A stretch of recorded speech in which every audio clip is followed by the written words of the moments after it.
Good morning. Today I'm going to be reading with the first ever tarot deck that I bought. Now, this here is the Marigold Tarot, and it's pretty beaten up. Very loved this deck.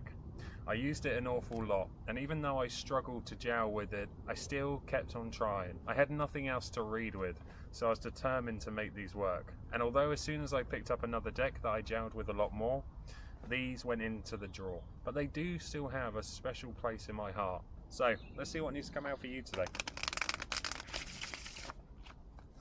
What is it that we need to carry forward? What do we need to be aware of? Now, as I'm sat over water, I'm not going to be asking for jumping cards today, but I'm just going to split the deck.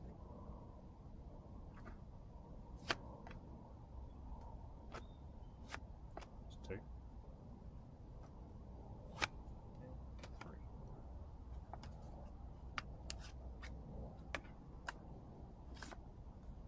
So here we've got the King of Cups, the Six of Cups, and the Knight of Rings, commonly known as Pentacles in most decks.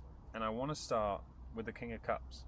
Now, as we're talking about cups here, we're dealing with emotions, we're dealing with feelings. But on the imagery, we've got a skull that has got these golden fruits, golden coins, and a golden aura, telling me that this is a battle between head and heart. Maybe your cups are feeling something, but your head isn't necessarily taking note. Now, the king is someone who is very decisive, a born leader. So maybe there's some decisive actions that you need to take with regards to your feelings, because that is gold up there and it's worth noting. But if your head is in a constant battle, how are you going to feel that? How are you going to get to that gold in the middle?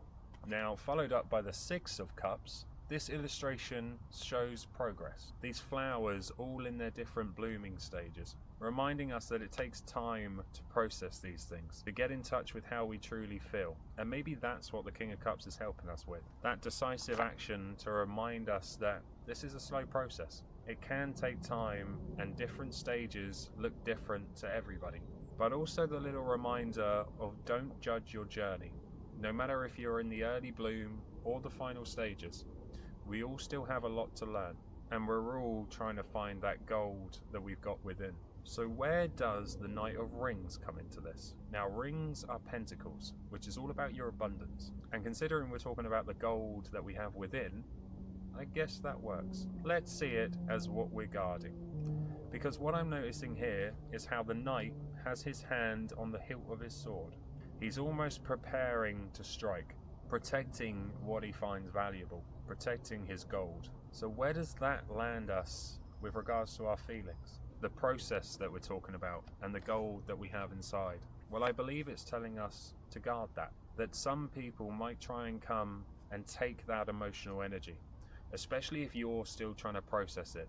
Someone might come along and try to put in their opinion, what you should be doing next. How can you deal with this? When really, it's up to you to decide that for yourself. Now, this protectiveness, this guarding, it is useful, but don't pull out the sword without thought. Don't make a hasty decision. Maybe the sword is there as a bit of a deterrent. Maybe it's not meant to be used, because this thing is precious to us. This is our abundance, and we are equally all on a different journey. It's down to us to protect that journey and to move forward in a way that we see fit, because we're all leading to here, to be able to process things and to see the gold for ourselves. It is in there, but maybe you're just somewhere different in this process. Maybe you're somewhere different along this journey. So guard it, take pride in it.